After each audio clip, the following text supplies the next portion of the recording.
right, so next we have Drew Phipps, who's a mussel biologist with the White Sulphur Springs National Fish Hatchery. Hi, how are y'all doing? I hope you can hear me. Yes, I can hear you. Well, that's excellent. My name is Drew Phipps, and I work here at the White Sulphur Springs National Fish Hatchery down in White Sulphur Springs, West Virginia. And I am the leader of the ARC unit here.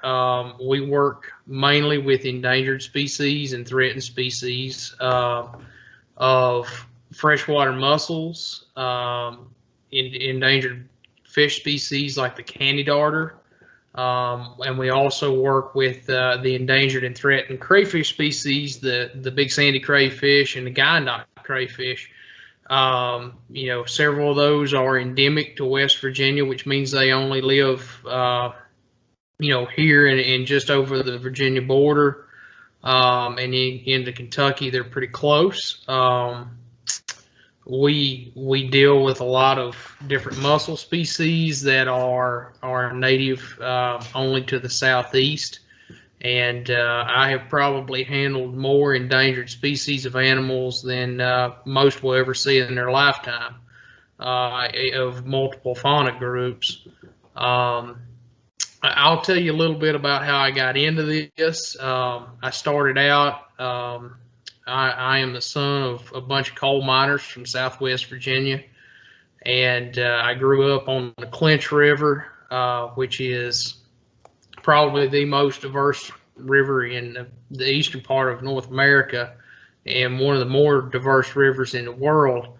It has 46 species of freshwater mussel, somewhere around 200 species of fish, and I grew up playing and fishing in there, and was introduced to mussels through being out in the river, and that's kind of how I got started. Was hunting and fishing, and I went to college at Virginia Tech, and did a fisheries science major there for my bachelor's, and ended up doing a master's degree there, studying freshwater mussels.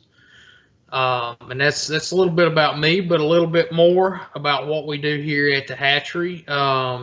Traditionally, fish hatcheries have been known for the production of game fish. Trout, for instance, is very popular among fish hatcheries. Warm water fish, largemouth bass, sunfish. And we do a lot of that here at the fish hatchery. In one portion of it, we produce rainbow trout for mitigation for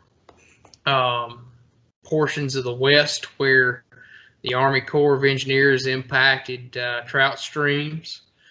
We produce somewhere around 20 million eggs, I think it is, a year, 20 million trout eggs a year. That are released and grown up and released into waters across the country, some here in West Virginia, and in other states as well. But what we mainly focus on up here on this end of the hatchery is endangered species work, and so what we do mainly is freshwater mussel work. There's about 300 species of freshwater mussel in North America. That's the most diverse fauna in the world, as far as we know. There's more species here in West Virginia, Kentucky than there are in all of Europe.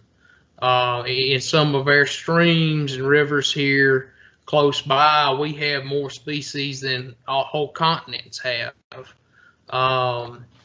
And so most people have never encountered freshwater mussels. One of the biggest questions that I get is can you eat them? And my answer to that is always you can, but they taste pretty bad. And there's also quite a bit of regulation around them now in regards to harvesting them. But certainly the Native Americans used to eat and use the shell of the freshwater mussels. And up until recently, and still in some places, the shells are used for buttons and pearls. One of the largest industries in this country at one point was commercial shell harvest of freshwater mussels in the Mississippi River, where they would pull tons a day out, and all of your buttons on your shirts, on your pants, they were all made out of freshwater mussel shell at one point. Freshwater mussels also offer an incredible amount of, free water cleaning. And so what we do is we try to grow those animals here in the laboratory to restore some of the populations that have been degraded by poor water quality, over harvest, whatever may be causing the animals to go into decline. We try to grow those animals and bolster their populations. We're doing that also with the candy darter. We're working with West Virginia DNR to both trap and transport those animals, and we're also trying to produce those animals to stock some out. And in that, we're also working with the crayfish, big sandy and Guyandotte crayfish, both of which are being heavily impacted by landscape changes down in the Guyandotte and big sandy drainage. We're working to grow those animals to put them back out. And I think this job is probably one of the most complex that I've ever had, because we're working with multiple different species that all have their own challenges. I think I would liken this to rocket science, but to be honest, I believe it's harder. There's more variables that are out of our control. We rely a lot on Mother Nature, and that's kind of fickle way to go. And so, for me, I think a lot of folks, when we started out in fishery science and fisheries biology, I wanted to go to school to bass fish or trout fish or learn how to. And a lot of the folks that started in school with me were the same way.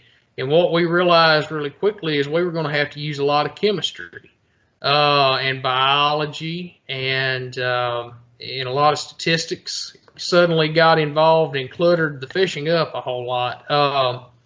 But it's really been a wonderful journey to be able to learn all of those things. And I would encourage anybody that enjoys the outdoors and enjoys, doing things in the wild and especially in the water, to look into fishery science. I think it's a very valuable profession, and we need more good folks in it.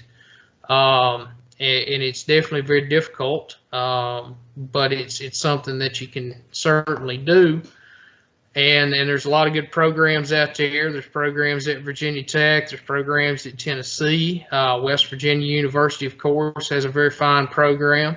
And there's programs here and there that you can look into. And of course, we would be more than glad to answer any questions and try to assist you on learning about how to get into this field, and would love to have folks at the hatchery once things have subsided with COVID and the restrictions.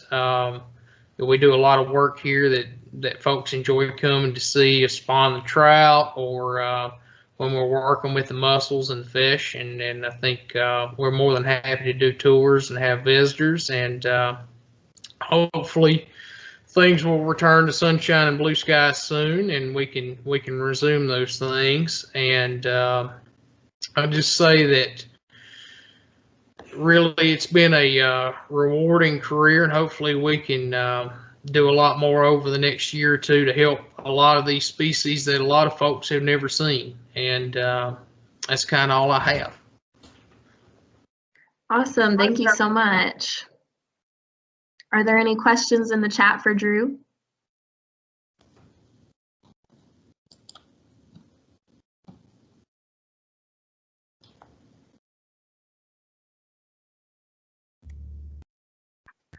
I do see one question here.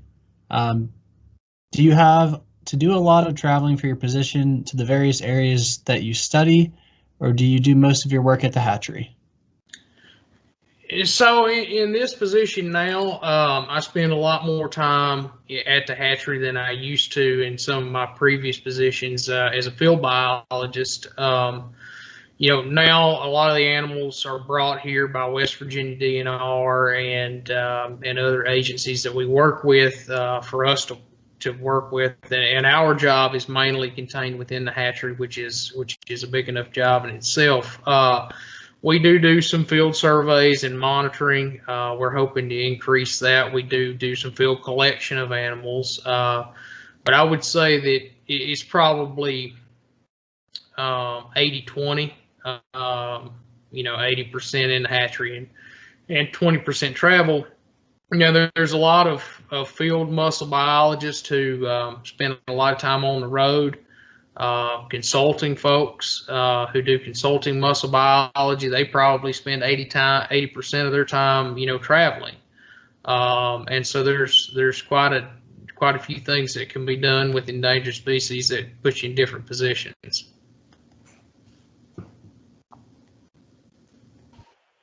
Awesome, thank you. And thank you so much for participating. Thank y'all. Alrighty, so next